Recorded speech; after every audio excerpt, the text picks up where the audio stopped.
Thank you so much for all the love, for all the warmth. I believe in the power of words. Many people speak before they think. The words can make you, break you, they can heal your soul, they can damage you forever. So I always try to use the positive words in my life wherever I go. They call it adversity, I call it opportunity. They call it weakness, I call it strength. They call me disabled, I call myself differently abled. They see my disability. They see my disability, I see my ability. I was 18 years old when I got married. Just about after 2 years of getting married, about 9 years ago, I met a car accident. Somehow my husband fell asleep and the car fell in the ditch. He managed to jump out, saved himself. I'm happy for him. But I stayed inside the car and I sustained a lot of injuries. The list is a bit long. Was the spine injury. 3 vertebrae of my backbone were completely crushed and I got paralyzed for the rest of my life. One day, doctor came to me and he said, well, I heard that you wanted to be an artist, but you ended up being a housewife. I have a bad news for you. You won't be able to paint again because your wrist and your arm are so deformed, you won't be able to hold a pen again.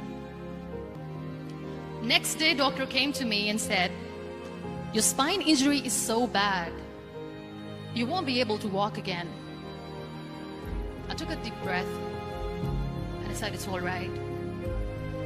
The very next day, doctor came to me and said, because of your spine injury and the fixation that you have in your back, you won't be able to give birth to a child again. That day, I was devastated. I still remember, I asked my mother, why me? And that is where I started to question my existence. Why am I even alive? My mother said to me, this too shall pass. God has a greater plan for you. I don't know what it is, but He surely has.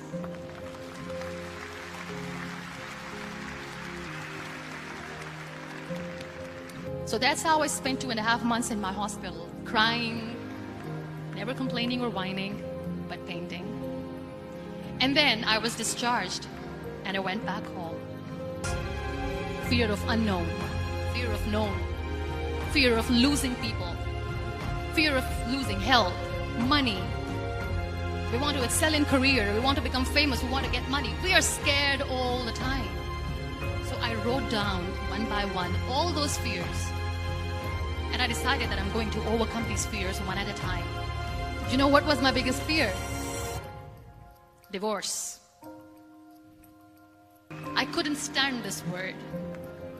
I was trying to cling on to this person who didn't want me anymore, but I said no. I have to make it work. But the day I decided that this is nothing but my fear, I liberated myself by setting him free. And I made myself emotionally so strong. My biggest fear, number 2, was I won't be able to be a mother again. And that was quite devastating for me. But then I realized there are so many children in the world, all they want is acceptance. So there is no point of crying, just go and adopt one. And that's what I did. You'll be surprised to know another bigger fear that I had in me. It was facing people. I used to hide myself from people. When I was on bed for 2 years, I used to keep the door closed. I used to pretend that I'm not going to meet anyone, tell them that I'm sleeping. You know why? Because I couldn't stand that sympathy that they had for me. They used to treat me like a patient when I was on the bed. So I used to hide myself from people, knowing that, oh my God, I'm not going to see that sympathy in their eyes. It's all right. And today I'm here speaking to all these amazing people because I have overcome the fear. I started to appear more in public. I started to paint. I always wanted to. I have done a lot of modeling campaigns, different campaigns for brands like Toni and Guy.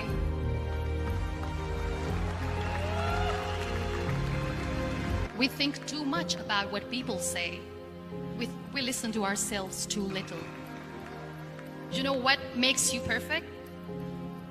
When you make someone smile. You know what makes you perfect?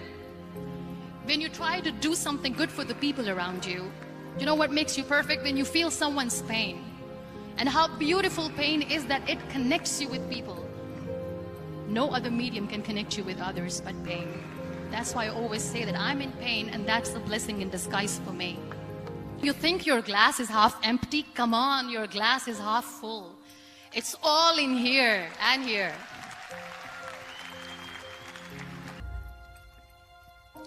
We always expect ease from life.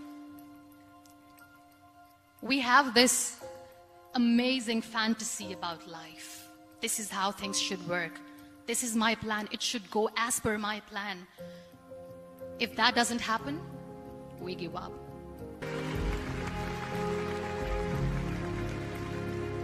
It is okay to be scared.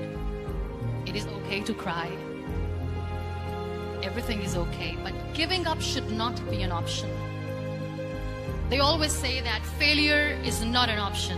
Failure should be an option, because when you fail, you get up, and then you fail, and then you get up, and that keeps you going. That's how humans are strong.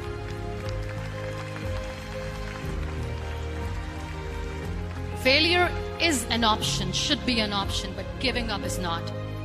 Never. Ladies and gentlemen, boys and girls, dreamers and doers, today I want to remind you of something so simple yet so powerful, something that doesn't need a classroom, doesn't ask for degrees, and certainly doesn't care how many followers you have. I want to talk about educating yourself every single day, not just through books, not just through lectures, but through life. You see, life doesn't knock politely before giving you a test. It throws the paper in your lap, takes the pen away, and says, figure it out. And in those moments, when your plans fall apart, when you are misunderstood, when you're stuck at rock bottom, that's when real education begins. Educating yourself daily isn't about memorizing quotes. It's about questioning your thoughts, unlearning old fears, relearning forgotten dreams, and stretching your soul till it grows wings. Education isn't something confined to four walls, a whiteboard, and a bell that tells you when to begin and when to stop. The moment we start believing that true learning only happens inside a classroom, we've already limited ourselves. Because the truth is, the real curriculum of life is written in the moments that never make it to a textbook. Learning beyond classrooms means opening your eyes to the world around you, the raw, unfiltered, chaotic beauty of everyday experiences. It's in the way a street vendor hustles from sunrise to midnight with a smile on his face. It's in the patience of a mother waiting for her child to come home. It's in the elderly man who sits quietly on a park bench, watching time with a kind of wisdom you can't learn from any professor. The world teaches all the time. You just have to be willing to listen. When you educate yourself beyond the classroom, you're not following a syllabus written by someone else. You're designing your own. You're choosing to learn from the things that move you, confuse you, challenge you. You're letting curiosity drive you instead of a grade book. And there is something so liberating, so empowering about being in control of your own growth. Learning outside the classroom also means making mistakes without being penalized by a red pen. It means trying things just to see what happens, falling flat on your face and realizing that you're still standing. You begin to learn how to adapt, how to take rejection, how to survive disappointment, how to pivot when everything you planned falls apart. These are the lessons no lecture can teach you. They come from doing, not just knowing. Let's not pretend that traditional education isn't valuable. It is. But it's just a piece of the puzzle, not the whole picture. Some of the most brilliant people you'll ever meet never finish school. And some of the most confused, lost individuals hold degrees they never cared about. Real learning happens when you connect knowledge to purpose. When you ask, why am I learning this? And you don't stop until you find a reason that resonates with your heart. When you educate yourself beyond the classroom, you're also learning emotional intelligence, how to communicate, how to navigate awkward situations, how to empathize with people from different backgrounds. These are not soft skills, they are survival skills. And you won't find them in a lesson plan. They come from living, from being uncomfortable, from stepping out of your little bubble and realizing that not everyone sees the world the way you do. And then there's the art of observing, something we often forget in the rush to do. But when you slow down and simply notice what's around you, the way someone's eyes light up when they talk about their dreams, the hesitation in a friend's voice when they say, I'm fine, the way seasons change and yet life goes on, that's when learning truly begins. Because observation breeds understanding, and understanding leads to wisdom. Learning beyond classrooms is also about reclaiming your identity. In school, we're often told who we should be, what to study, what success looks like, what path to follow. But outside those walls, you get to ask yourself the bigger questions. Who am I when no one's grading me? What makes me come alive? What do I want to contribute to this world? There is a kind of education that awakens your soul, not just your intellect, a kind that teaches you how to be human, not just how to be employable. And that kind of learning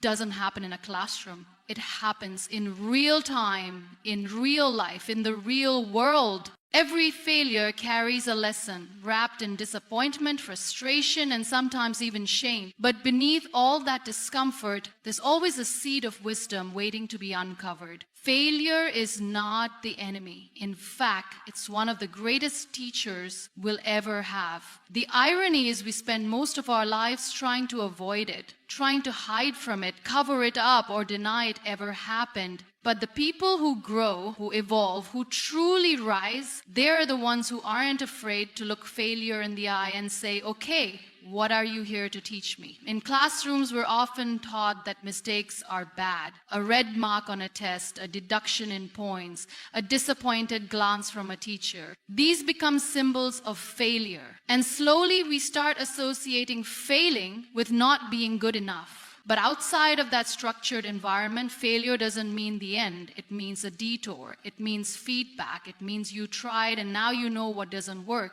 That's more powerful than pretending to get it right the first time. Every successful person, every innovator, every leader has failed more times than they've succeeded. But the reason we look up to them isn't because they were perfect, it's because they were persistent. They failed fast and they learned faster. They didn't crumble when they made a wrong choice or when the world said no. Instead, they treated failure like a mirror, reflecting back their weaknesses, yes, but also showing them where to aim next. There's a kind of humility that comes with failure. It strips away the ego. It forces you to confront your own limitations, your blind spots, your assumptions. It makes you pause and rethink everything. And in that process of reevaluation, you grow. You become sharper, more aware, more grounded. You begin to develop a kind of inner resilience, the kind that can be taught in theory, but only built through trial and error. Sometimes failure teaches you that the path you were on wasn't meant for you at all. You pour your heart into something only for it to fall apart. And while it feels like loss in the moment, it's actually redirection. Life has a strange way of closing doors to push you toward ones you never would have noticed otherwise. And often the lessons from those wrong turns are the very things that prepare you for the right ones. Failure also teaches patience. In a world obsessed with instant results and overnight success, failing slows you down. It reminds you that real progress takes time. It forces you to sit with discomfort, to regroup, to recalibrate. And in that waiting period, you discover something deeper: grit. The quiet determination to keep going, even when it's hard, even when no one's watching, even when your confidence is in pieces. There are emotional lessons hidden in failure too. You learn compassion for yourself and for others. You stop judging people so harshly because now you know how it feels to be on the edge. You begin to recognize that everyone is carrying invisible failures, silent battles, private regrets. And that awareness makes you kinder, softer, more human. Failure demands vulnerability. To admit you failed is to admit you cared, that you took a risk, that you wanted something enough to step out of your comfort zone. And that vulnerability, raw and uncomfortable as it is the birthplace of authenticity. It strips away the performance and lets you meet yourself exactly where you are. Failure, it's messy, painful, and often deeply personal, but it is never meaningless. There's always something to be learned, something to be gained, even if it's just the courage to try again. When you stop seeing failure as the opposite of success and start seeing it as part of the journey, your entire mindset shifts. In a world that constantly tells us to achieve more, win more, and impress more, it's easy to fall into the trap of chasing grades instead of growth. From the moment we enter school, the message is loud and clear. Your worth is tied to your marks, your intelligence measured by percentages, and your future determined by a few digits on a piece of paper.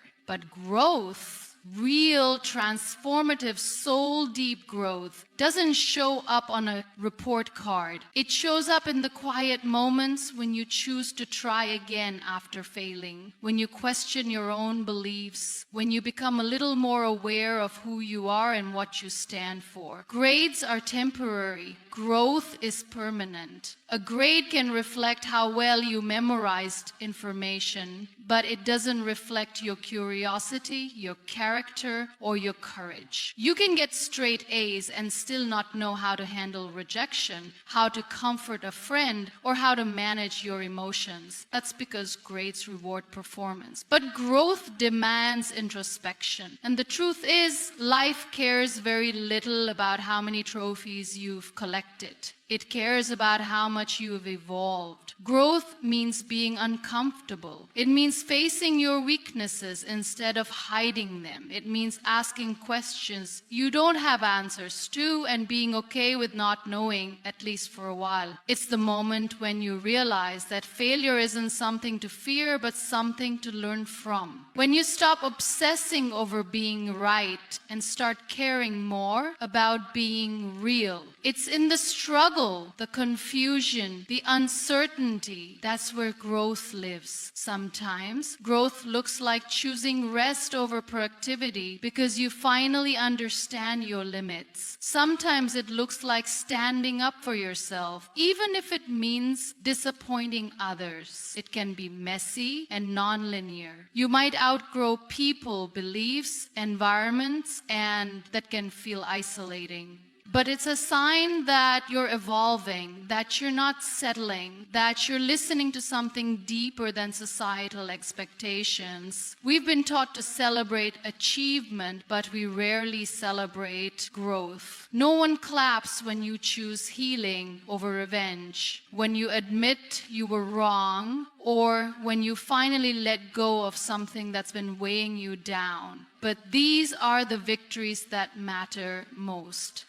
These are the milestones that shape your future more than any grade ever could. Growth also means redefining success, not as something you earn from others' validation, but something you feel when you align with your values. It's not about being the best in the room. It's about becoming better than who you were yesterday. It's knowing your triggers, managing your impulses, and understanding your emotional landscape. That kind of awareness is rare and it's powerful. When you focus on growth over grades, you start to measure progress differently. You ask better questions. You seek experiences, not just accolades. You become a student of life, constantly evolving, constantly refining, constantly becoming.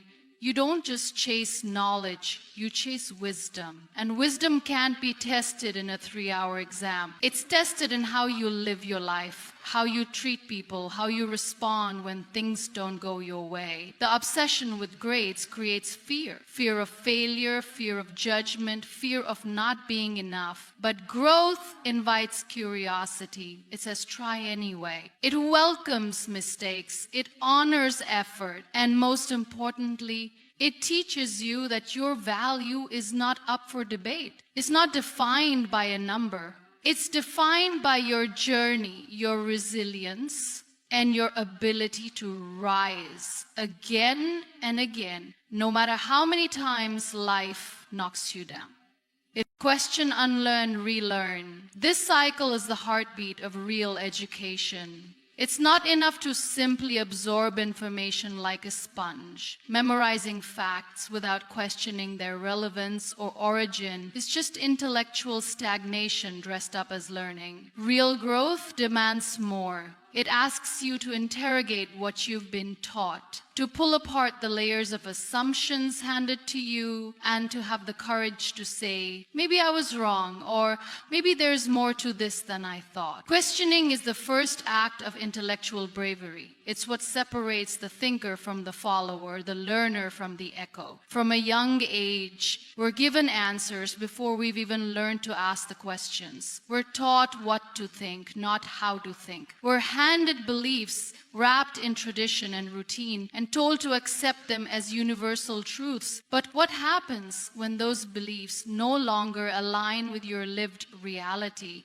That's when unlearning begins. And unlearning is hard. It means letting go of the comfortable, dismantling the familiar, and stepping into a space where nothing feels certain. It means challenging not just the world, but yourself. Unlearning is the moment you realize that the people you once looked up to might have been wrong. It's when you see the flaws in the systems you once trusted. It's when you admit that some of the opinions you defended so passionately were rooted in ignorance or fear. That's not weakness.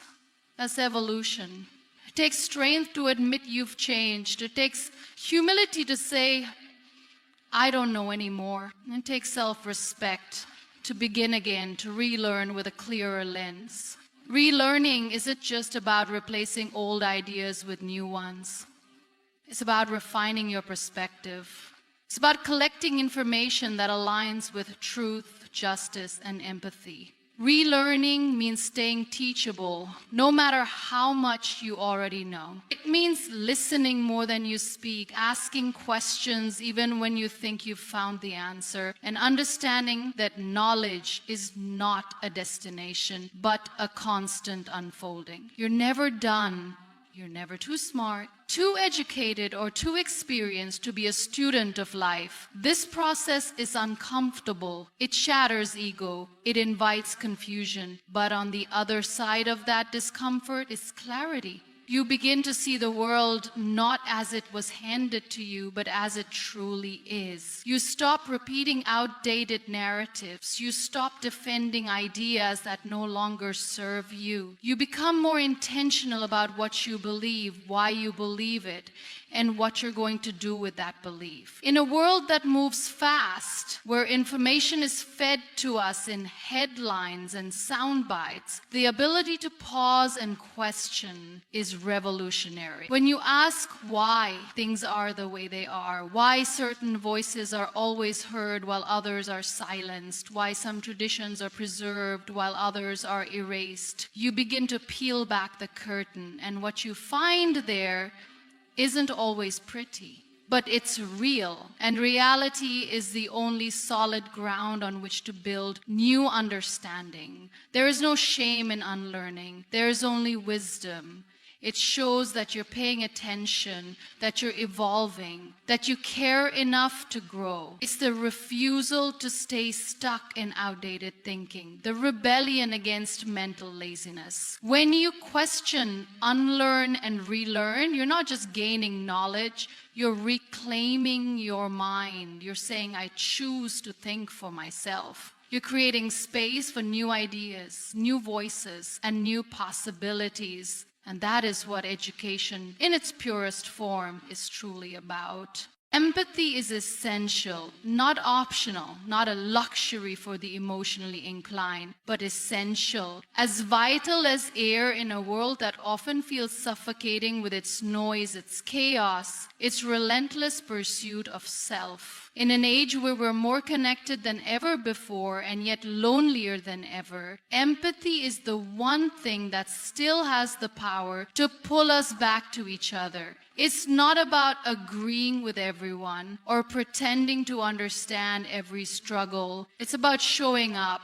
being present, and saying with your actions, you matter, your pain matters, your story matters. Empathy doesn't demand that you fix everything. It only asks that you feel something, that you allow someone else's experience to live inside you for a moment, not to analyze it, not to judge it, but simply to witness it. And that witnessing, that sacred act of seeing another human being in their truth, is what builds bridges. It's what dissolves the invisible walls we build around ourselves in the name of protection, pride, or power. We live in a world that rewards intellect, but often overlooks emotional depth. We're taught how to win arguments, but not how to understand pain. We're told to toughen up, move on, and keep going, but rarely are we taught how to sit with someone's sorrow, how to hold space without needing to offer solutions.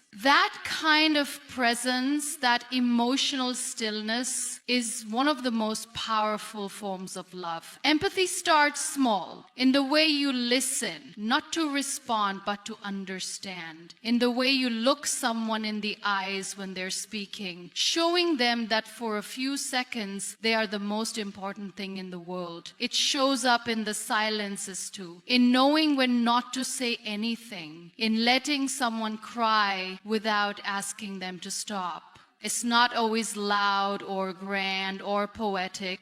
Sometimes it's just a warm hand, a soft word, a simple gesture that says, I see you. To live with empathy is to carry a softness in a world that worships hardness. It's to choose kindness even when it's inconvenient. It's to walk into a room and sense who's hurting, who's holding back tears, who's pretending to be okay, and instead of ignoring it, acknowledging it.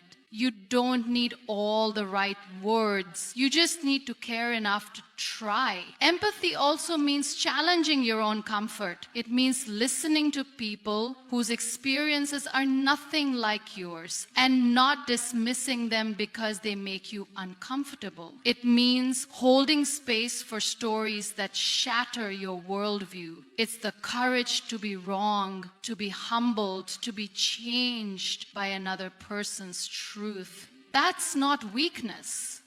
That's humanity at its highest level. There's a difference between sympathy and empathy. Sympathy says, that must be hard for you. Empathy says, I may not understand completely, but I'm here with you in it.